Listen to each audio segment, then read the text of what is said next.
Good morning, everyone. It is day one of the Contemporary-A-Thon. I don't have class this morning because we are iced pretty much in. They canceled all classes prior to 11, and my class ends at 11. So my next class isn't until 12:20, but it kind of works out because Riley's not feeling all that great lately.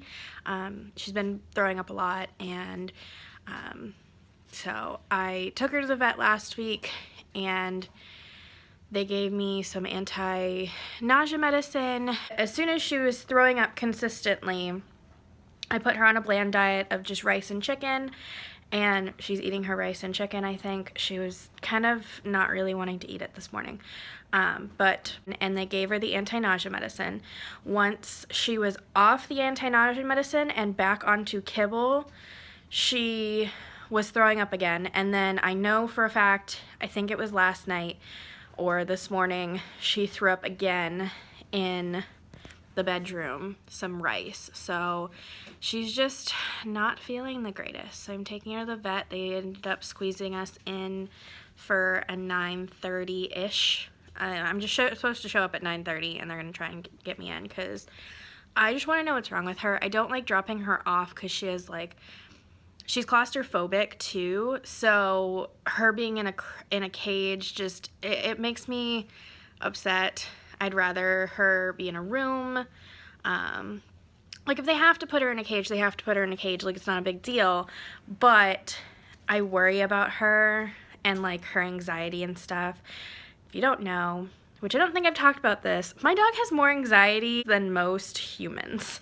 Like, she's not to the point that she needs medicine, but her separation anxiety is so bad that pretty much anytime I take a road trip, I don't leave her home, and I don't leave her in daycare. I take her with me.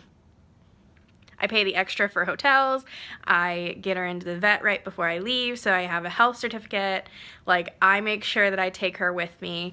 One, for my safety with stopping at truck stops and everything, but mostly because I feel bad leaving her here. She's my child. She's my other half.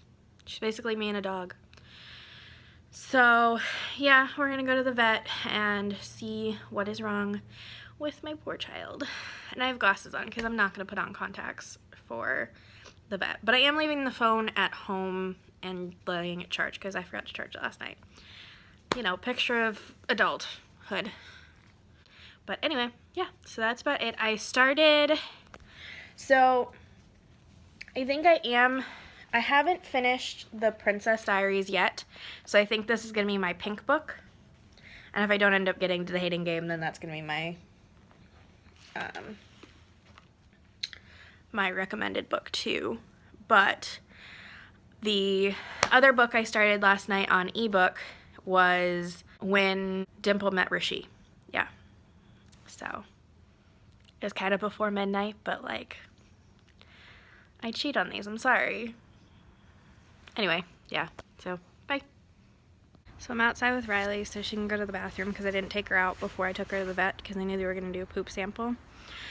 We're back from the vet, but essentially I'm making my dog sick by being stressed out because of grandma.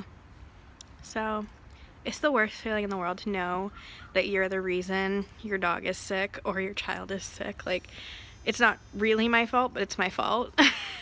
So editing, Brittany is watching this back, and I didn't really explain well enough to my standards, like, what is actually wrong with Riley. So basically, with dogs, there is a possibility that they can get stressed out and that a certain bacteria in their intestines can replicate exponentially if they are stressed. So Riley is obviously apparently stressed. It is more than likely due to the fact that I have been stressed because of current situations, and so that's why technically I think it's my fault, because I'm stressed, so she's stressed because she kind of feeds off of my emotions. And if anybody else has a dog, you know your dog feeds off your emotions. They pick up on every little thing that is going wrong in your life, and they feel for you. The empathy a dog has is amazing, but yeah, so that is technically what is going on with Riley. She is on a anti-nausea and antibacteria and a probiotic. So yeah. And so for people who are not from the Midwest or from northern areas, I wanted to kind of give you an idea of like what I mean by we're all iced out. So I'm on my deck, and so the front of my house gets a lot of sunlight, and so it's all better.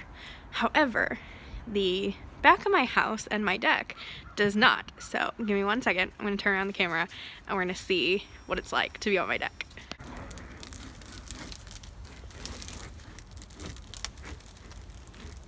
Oh my gosh, this is so scary.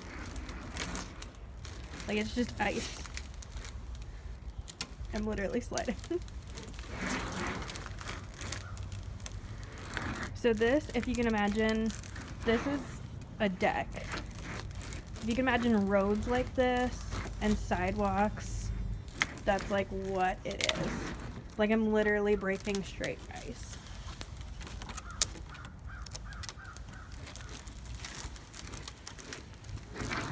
So imagine driving on this.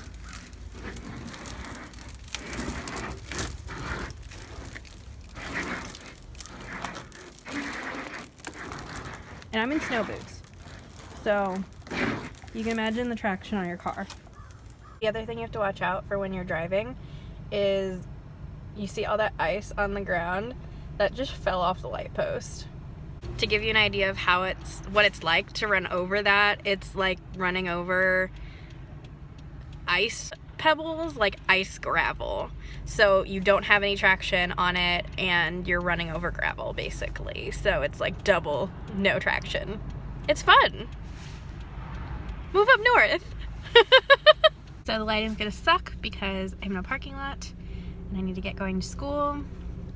But I got a bit further into the Princess Diaries, which I'm now gonna listen to on audiobook because I have both the physical book and the audiobook. So I'm switching back and forth. It's gonna be really hard, but I think that's the best method of getting through it. So yeah, gonna be on my way to school now.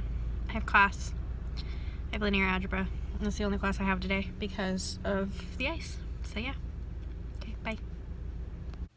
So now that I'm home from class, I'm not feeling the best either. So Riley and I have decided that we are going to curl up and take a little snoozle. Or just read. Probably just read. I'm not gonna go snoozle. That sounds weird. I'm probably not gonna take a nap. I'm just gonna relax. But Riley's here to relax with me. People, this is why you should get a dog. The cat's over on his cat tree. He'd care less. But I even brought some crackers with me because I like crackers. And then every time I don't feel well, I always get a Gatorade because I feel like I get really dehydrated when I don't feel well. So I know Gatorade's not that good for you. And it's like probably more sugar than it is good for you, but placebo. Okay, bye. So I haven't checked in a while, but it's technically day 2 because it's after midnight. But I did finish my first book, so I didn't want to go to bed until I finished it. I finished the Princess Diaries, so that is my pink cover book that I'm officially making it pink cover. My hair's a hot mess. You know, life. So, one down. It's off to a good start. So I'm going to go to bed now. I am going to take my Kindle with me. My Kindle has When Dimple Met Rishi on it, which could count as the diverse book. So, yeah. So the next audiobook is The Hating Game. So, and that's my recommended book. So, we will start that tomorrow. Yeah.